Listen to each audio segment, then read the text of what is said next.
Hey folks, today we're going to talk about Kamenomics, which is a new type of economics I've invented, and it's a type of benevolent economics, which is exactly what's necessary to get the UK out of the doldrums.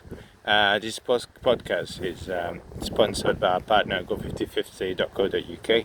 So go5050.co.uk, go5050.co.uk. And what Go5050 does is it allows you to share the cost of your subscription with local users and therefore save up to 80% on streaming. Meaning, for example, that if you share the cost of a family plan or YouTube family plan or Spotify family plan with other folks on Go5050, as is a social network for users that want to share. So you find someone to share the cost of those family plans with, then you save a bunch of money, typically up to 80%, which is absolutely fantastic. So it means that you don't have to pick and choose between which streaming subscription you're going to keep and which one you're going to cancel. It's a great way to save and manage your expenses in this cost of living crisis. Now let's talk about Kamenomics. Don't forget to visit our sponsor go5050.co.uk and use my code go5050 domo arigato. So DOMO and then ARIGO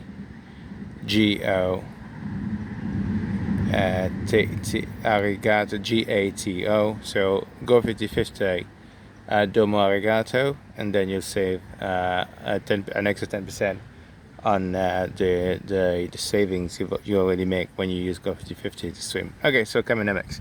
So right now we have lots of different views at the top. So when it comes to people that make the decisions, they have you have the neoclassicals or neoliberals, as they are called, that believe that we live in we should have a free market society with very little government input. And then you have more the socialists on one side that believe in distributive economics, which is actually a good thing. But what we have in effect is some economical models that are not necessarily dealing with the problems in a practical sense. So that they're typically mainly prescriptive, as in, okay, you do this and then this will work. For example, everybody talks about productivity growth, but as one of the commentators in the Financial Times remarked in an article today, I believe it was Martin Wolf, he said, well, everybody talks about productivity growth, but no one actually knows how to solve the problem. So Kamenomics is a way to practically deal with many of the issues that are plaguing us. So what is it we need? Well, first of all, we need to look at the current problems we have, especially with the neoliberal view or the neoclassical view, whichever you want to call it. We can go with neoliberal because that's what people are used to, the appellation people are used to. So in the neoliberal view, typically, if you have a laissez-faire approach, meaning the government is very hands-off, then you tend to have the growth of monopolies. But in a funny way, monopolies are quite an aberration, because nature actually doesn't like an aggregation of anything. Another way to explain this in a more practical sense, so that folks, you guys can understand easily, is that if you're betting, let's say you're betting, typically in an intuitive manner, most people know that they should probably buy more than one lottery ticket to maybe win something, or maybe bet more than one horse if they're betting on horses.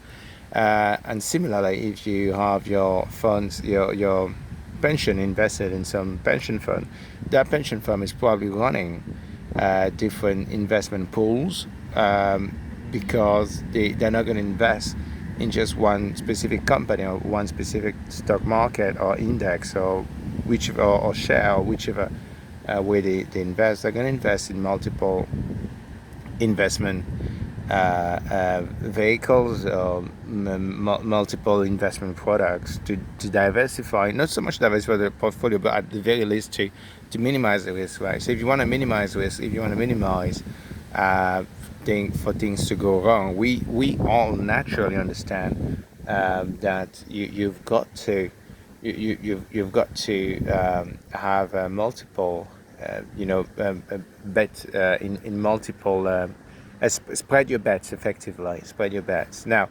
here's the thing. In the neoliberal view, you tend to have the emergence of monopolies. For example, Google, Amazon, massive aggregators. And those aggregators, they tend to accumulate a lot of money, and then they buy more and more of either the competition, or they have the firepower to create moats around them so that there's no competition. And that is an aberration, because it leads to, well, first of all, it does lead to many of the problems we're observing now. I'm going to give you a quick example. With regards to Google, the fact that Google is so big and powerful, what it has meant is that by monopolizing search, we haven't actually had the emergence of AI as quickly as we could have. So what do I mean? Well, for the people in the know, um, uh, ChatGPT, or more specifically, the the computational algorithm that drives large language models like ChatGPT, they were actually invented within Google. But it was invented within Google because the scientists that invented it, uh, they had to go to Google. There wasn't that many competitors where they could go to come together and then have the opportunity to work on something like this. And eventually, it took quite a long time to kind of go from Google to eventually have ChatGPT, but that was mainly because Google had access to the research before everybody else, and sat on his hand, and eventually the scientists left and decided to do something else.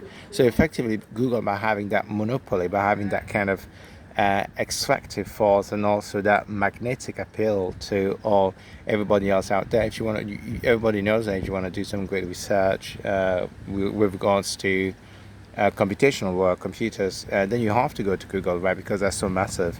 But imagine a world where there wasn't just Google, there were competitors out there. Maybe ChatGPT might have been developed much earlier, because there would be more places for scientists, good scientists to go to, and then try out new ideas to defeat Google. But that hasn't really happened in a long time. In fact, if we'd had ChatGPT a long time ago, let's say 15 years ago, maybe we would have an AI, a so-called AI enabled competitor to Google. So that hasn't emerged yet, but it is possible that it could emerge now.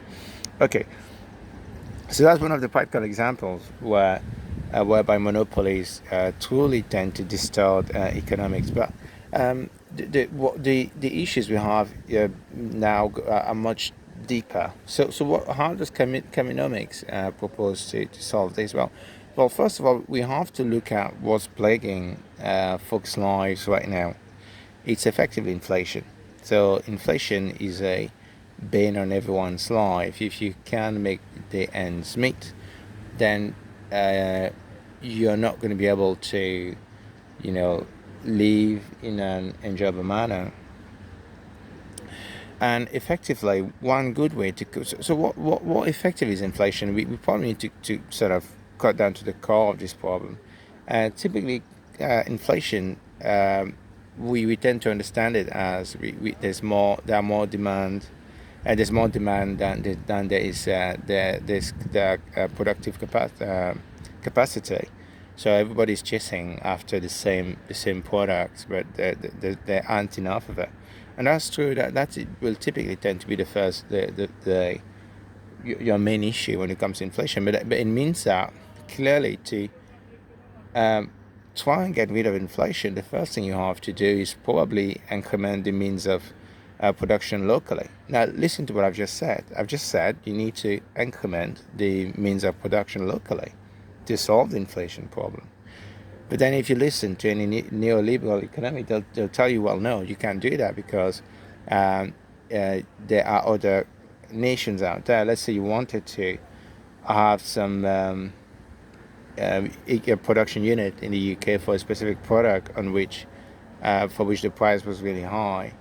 They would say, well, you can't do that because of the law of comparative advantage, meaning, for example, China is a lot more efficient at producing those goods than the UK is, and therefore the goods should be produced in China and then shipped to the UK.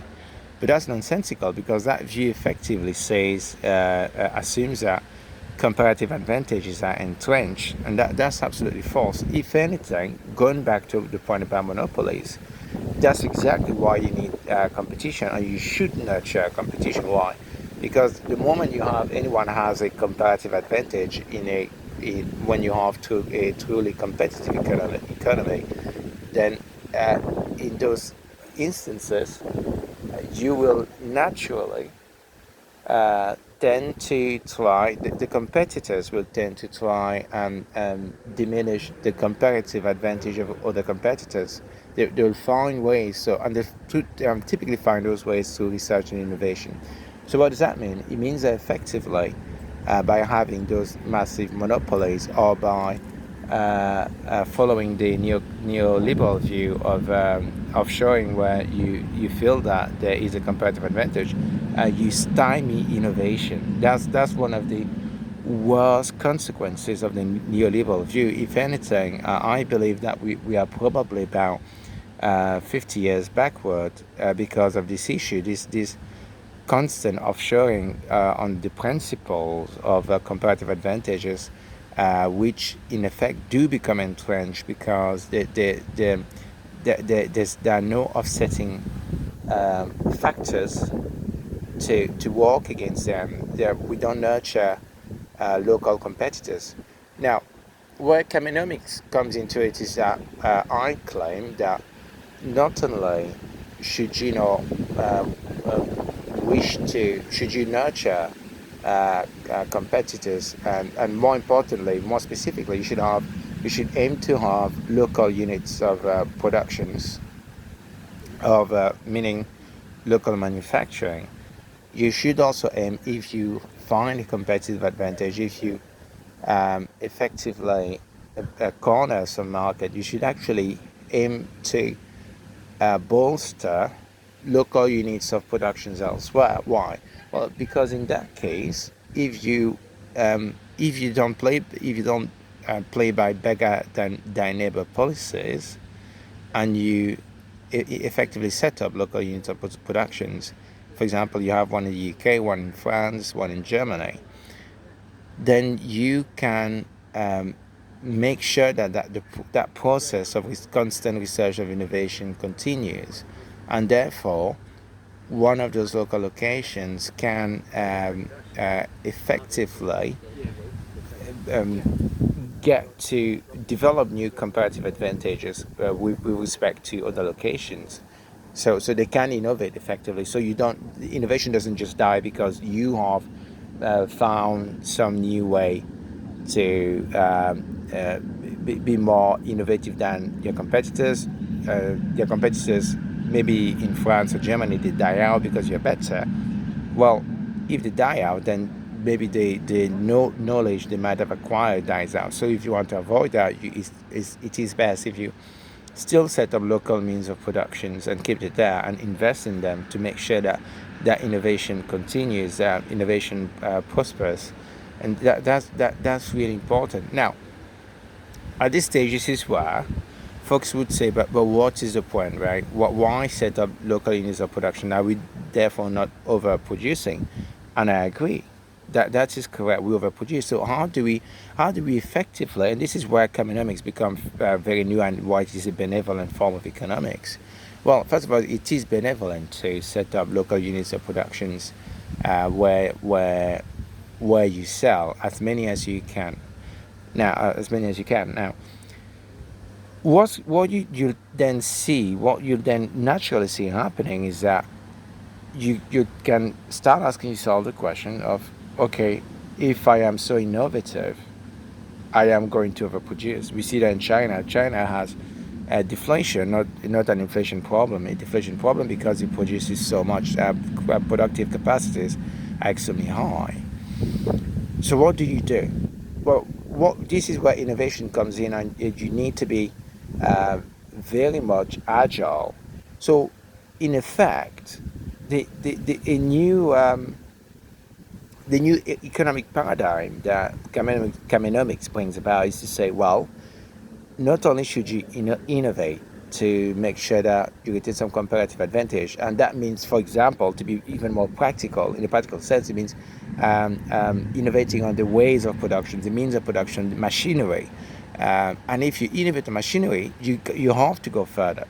You have to make your production capacity flexible, meaning if you're manufacturing some kind of a metal, so let's say you're one of the so-called metal bashing industries, could be the car industry, could be the steel industry, whichever it is, then you have to innovate. And what does that mean? It means that, well, instead of just manufacturing, for example, metal parts for cars, can you also manufacture parts for other machines, for example, washing machines?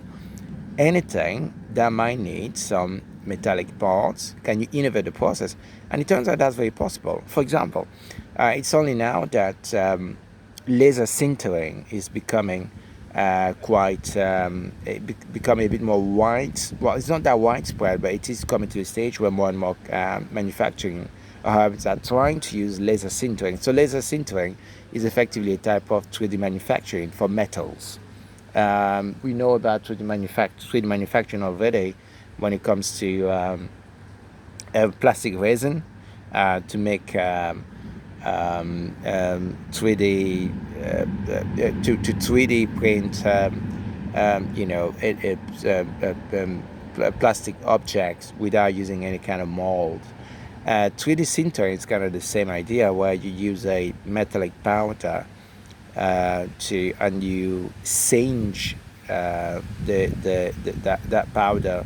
That's what they call it, laser sinter. You use a laser to singe it, and it fuses the powder, and you end up with actual metallic parts. Okay, good. So I just had a little Anton made there. So laser sintering means that in effect you could grow metallic parts to use in cars, in washing machines, lots of different things. So you can make your production facilities more flexible. So that by making it flexible, it also means that you're not worried about having to overproduce to defray the cost of the machines, your means of production, your tools, your machine, the machines you use to produce with, because effectively the problem we tend to have is that in China, for example, when a factory produces lots of goods, they have to sell volumes, meaning they produce the machines, or rather they buy the machines, and then to defray the cost, to amortize the cost of the machines, they then have to sell large quantities of whatever it is they're producing to make some kind of profit, right? So they have to generate revenue, enough revenue to become profitable by selling lots of goods, which is why they then tend to offload those goods abroad. Why? Because there might not be enough demand locally for all those goods. Even though China is a big market, but if you're producing cars, not everybody might want to use a car. Maybe some people just want to use public transport, right? So you're not going to be able to sell them all locally. So you say, okay, well, I'm going to offload some of that production abroad, which can then lead to competition locally dying out. So, but if in effect those Chinese companies would say, okay, the tools I have are actually quite flexible, so I can use them to do lots of different things. I can use them to do cars, manufacture cars, but also make other things. Like I mentioned, washing machines, maybe even laptop parts, etc., etc. Lots of different things. Then you don't have to overproduce to defray the cost, the initial cost of purchasing the machines. You don't have to overproduce one specific good to be profitable. You can produce a lot of things. You can control your production and make it a bit more flexible, a bit more dynamic with the demand and the market, because things can change, right? There could be a political decision to force people to take trains, right? To be more on to travel more in public transport. So that means that car production would cease, for example, could cease. Um, and so that's it. Being flexible is a good thing. Now, here's the thing. What does that mean? It means that you can't just, in Kamenomics, you can't just say, oh, I'm going to make a profit, and then the owners of capital get to keep that money. They have to constantly keep reinvesting that capital and reinvent themselves, reinvent the company. So you always have to be very agile. But there are more things you can do. For example, you can also achieve the same outcomes, meaning an outcome where you don't necessarily have to produce large volumes to sell more, large volumes and sell more to, which tend to lead to better than neighbor policies where you have a zero-sum game. To sell more of my units, my products, I have to kill off a competitor somewhere else. No. What you can do is say, well, my machines, how about the machines I use to produce? Can I change the way I produce? Can I effectively do something different? For example, in the past, I mentioned laser sintering. Well, we used to use molds, right? We would use molds that are quite expensive. But with laser sintering, as the technology evolves, it's becoming more and more clear that you can actually produce some parts a lot quicker and cheaper than using molds. So effectively, you change your tools, you end up with tools that are cheaper. So you effectively innovate in how you produce. So you innovate on the tool itself. By innovating on the tool, your tools, your means of production are a lot cheaper. By the way, I'm giving just the example of the expensive mold replaced by laser sintering, but you can also go further. You could even improve on the laser sintering itself. Like, for example, when it comes to the laser, can you use a less powerful laser that achieves the same goal? How would you do that? For example, you could try and sinter the powder in some kind of vacuum environment, meaning that there's some kind of either some vacuum environment or an environment where you have a catalyst where due to the catalyst within the environment, then the power of your laser is suddenly incremented, but you're not actually incrementing the power of the laser. You're just changing the environment in which you sinter, you singe your metallic powder, so that the effect is decoupled, multiplied, multifold, so that you use less electricity. But by using less electricity, again, your cost of production, your means of productions are lower. So if you keep innovating on the production itself, you can effectively have lower cost of production. But if you have lower cost of productions, then you don't have to sell that many units to be profitable, to come within your cost. You can effectively sell just enough to be profitable for your local unit, and it means that other local unit cells where can also be profitable, and they can also keep innovating locally to remain profitable. So even without going into having flexible manufacturing, you can already do a lot of things just by changing the means of productions to achieve really good results, really good, very powerful results. So that's what Kamenomics says. Now, another aspect of socialist economics is that because the means of capitals are concentrated. So one thing we are talking about here was how to defray inflation.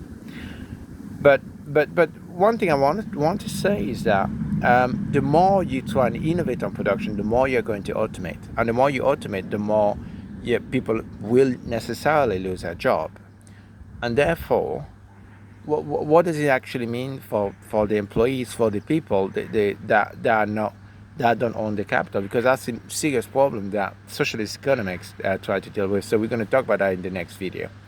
Thank you, and don't forget to check out sponsors go5050.co.uk. That's go5050.co.uk, where you can save up to 80% on the cost of your streaming subscription: Netflix, Spotify, Apple TV, Apple Music, YouTube Premium. If you don't like the ads on YouTube.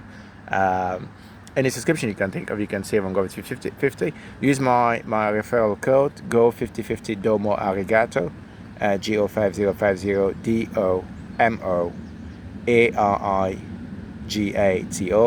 Go5050 Domo Arigato, to save an additional 10% on the extra on the savings you get from sharing the cost of subscriptions and saving already on Go5050. And remember, the way it works, it just works by you sharing the curves with other users on the platform, typically the cost of some shared plan, and that means that you keep your existing details, and but you save about a bunch, right? So you don't have to keep canceling subscriptions, pick and choose. You can retain everything and keep paying, sometimes most or oftentimes even less than you're already paying right now for your subscriptions. Thank you guys, and in the next video we'll talk more about giving power back to the workers. Thank you. Bye bye.